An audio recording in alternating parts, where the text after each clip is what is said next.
So I want you to write on top of your page, and this is my second session. I know we had some great sessions this morning, but please write this down if you will. Strong men in tough times. The anchor. Strong men in tough times. The anchor. Are we ready, guys, media? Let's go to work. Thank you. Our specific focus this 3 days is the mailman, the anchor. Write that down as your subtitle. The mailman, the what? What is he? The anchor. The mailman, the anchor. Building strong men in tough times is the goal of Mandate 2007. And we left off last night defining what an anchor is. I want to pick up there as we move to session number 2. If you were not here last evening, please get a copy of last session. What do you all think, guys? It's a must because it's the foundation. What is an anchor? Number one, we define an anchor from the technical definition as an object that is considered to be a reliable or principal support. Secondly, an anchor is defined as something that serves to hold an object firmly. Very important definition. And thirdly, we define an anchor as anything that gives what? Stability and security. Very important. Stability and security. And we also note that an anchor is defined as an object to fasten something to, so that you hold it in place, and something that stops things from happening. An anchor prevents the boat, for example, from being driven by the currents of the day. I repeat, an anchor can stop the boat, the family, the marriage from being driven by the currents of today.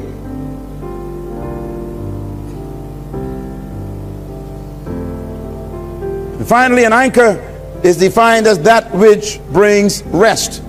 You can bring things to rest when an anchor is in place.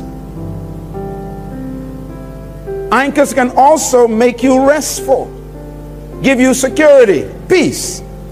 When you know that there's an anchor present, you can rest. I believe that my wife and my 2 children are always at rest because I perform the role as the anchor of the family. They don't wonder about the future. They have full confidence in me providing stability and security. Now, last evening, and please write this down, we talk about what the anchor represents. An anchor represents the foundation. The foundation is the anchor of the building. We know that in a boat, in a ship, the anchor is the foundation of that boat. That boat is beaten and torn and twisted by waves. It has no foundation. The hull of the boat is not a foundation. I'm pausing for a reason. Having a nice, beautiful boat does not include a foundation. Foundations don't move.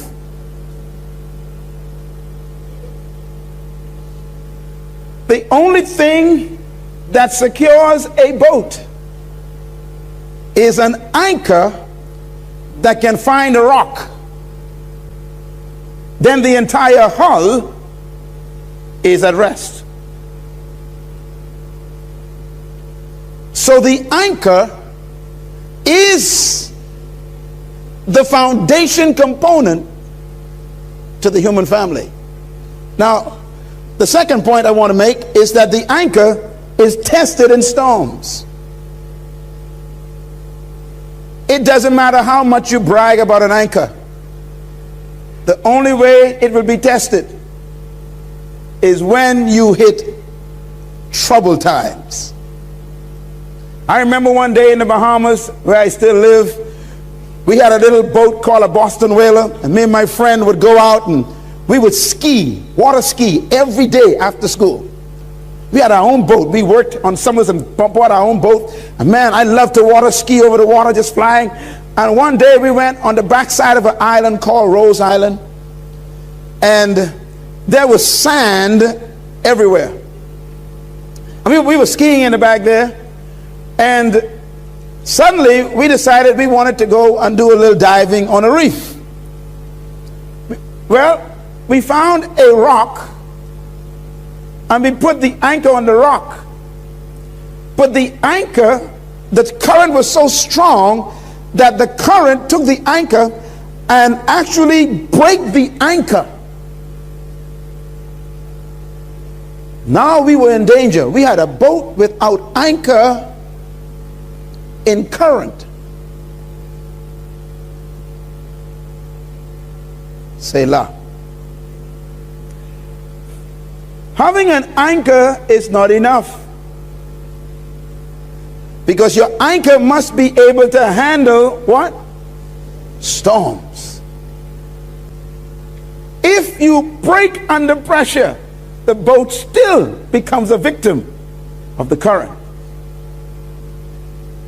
It's not good enough then to say that I am a man. We got to ask, what kind of man? What can you handle? There is some reassurance here from our great Creator through the Apostle Paul.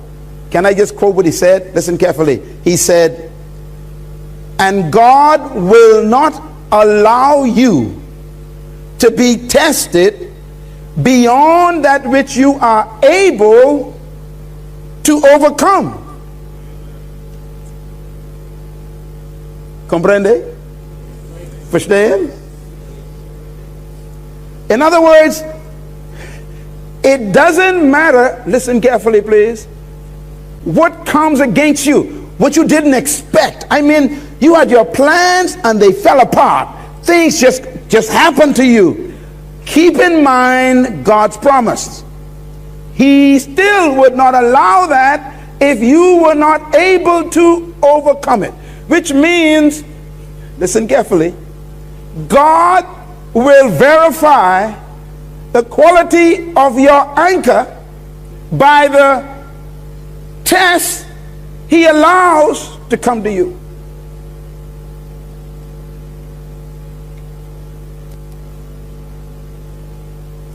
Selah. You got to get this, please.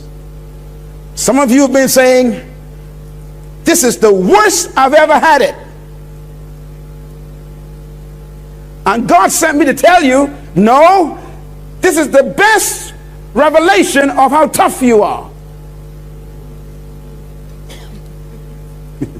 God would not allow it if you weren't built for it.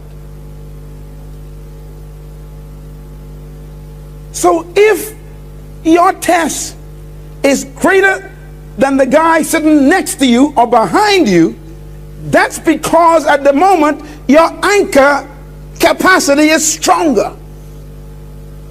Otherwise, God would not allow that test. I have to personally be responsible for securing $1 million a month for salaries in my company. Personally. I'm not just the president, I'm the key man. And those of you in insurance know what that means. I generate what happens in the company. Now, I am able to handle it. Nobody else in the company can handle it, because the Creator gave me that test every month. So I don't grope around complaining and why the devil this and why I'm tough time. I ain't got no tough time. I'm a tough anchor. God reveals the quality of your anchorage by the level of testing he allows you to go through. So if you ain't going through much, either your steel quality is still weak, or just wait a while. No one in this room, nobody is safe. Nobody. You could pray all you want, fast all you want, you could speak in tongues, you could give $1 million to the Lord every month. You are going to be tested. And let no one tell you that following Christ is a test-free ride.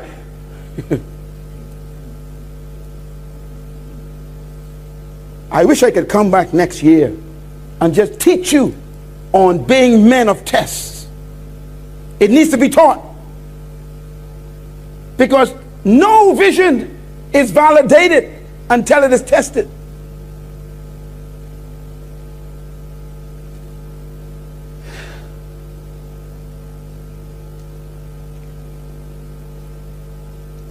Oh, I don't want to go there. I'm tempted. Let me give you, can I give you just one principle on testing? Okay. Your tests are designed by your declarations. Write that down quick, please. I say it again. Your tests in life are designed by your declarations. That means if you don't want any tests, don't declare that you will do nothing in life. Some of you are getting it.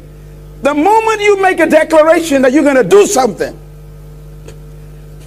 it is required by life to test what you declared you're going to do.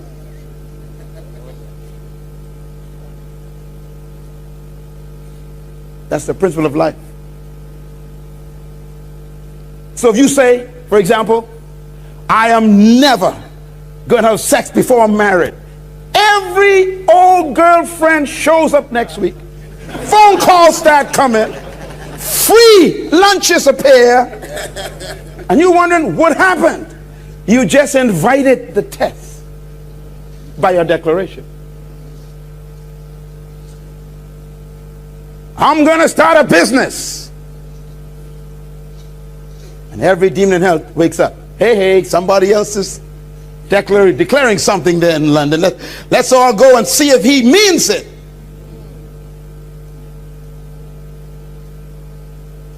And I tell you, it is required by the principle of life that that declaration is tested. You remember Peter told Jesus, he said, Jesus, I don't know about the other disciples, but me, I will never leave you nor forsake you. Jesus says, oh no, Peter. You should have just thought it. Anybody here? Yeah. He said, no, I got trouble on your hand. He says, man, Satan has just demanded you to appear for trial on what you said. He said, I can't help you. All I can do is pray that your faith, your belief doesn't fail in the midst of it. That you still believe what I told you. The anchor is tested by the storm.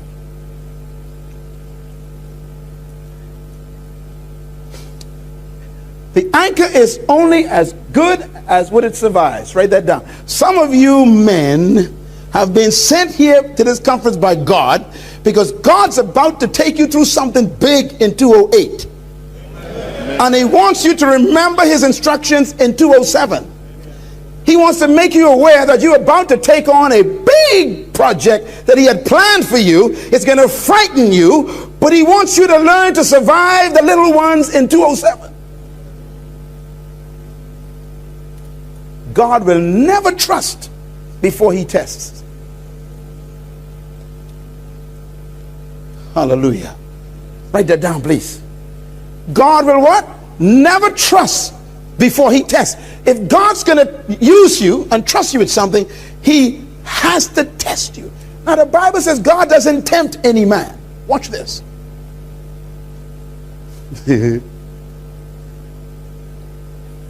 Why doesn't God tempt any man? By the way, write the word tempt down. I can just give this to you. This is free stuff. Write the word tempt down. Everybody say tempt. Tempt. Say it again, tempt. Tempt. Oh man, I need more time. Everybody say tempt. Tempt. Say it loud. Tempt. Say temptation. Temptation. The word temptation is not a negative word. The word tempt or tempering or temptation is a military term. It was used by the Greeks and the Romans in the process of making a sword to fight in a battle.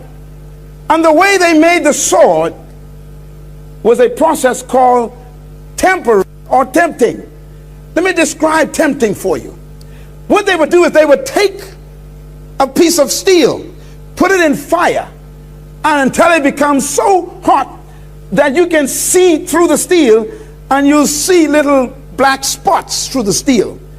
Those black spots that the heat reveals are the areas where the molecules are still not together. So they would put that a sword on a anvil, steel, take a steel mallet, and a steel on steel hit the steel, and they would smash the spots where the molecules are still separated, and when they hit it, they'd come together.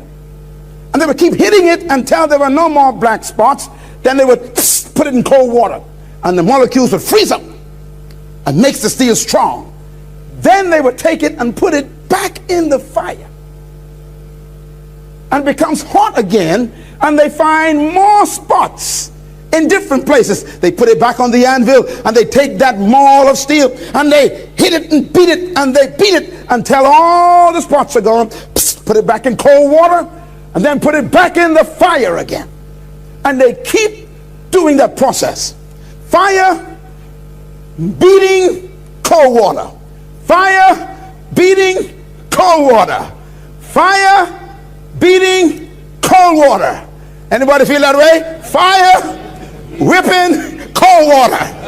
And they do it until there are no more spots. Now they know that this sword will not break in the middle of a battle where your life depends on it. In other words, you never trust a sword that has not been tempted.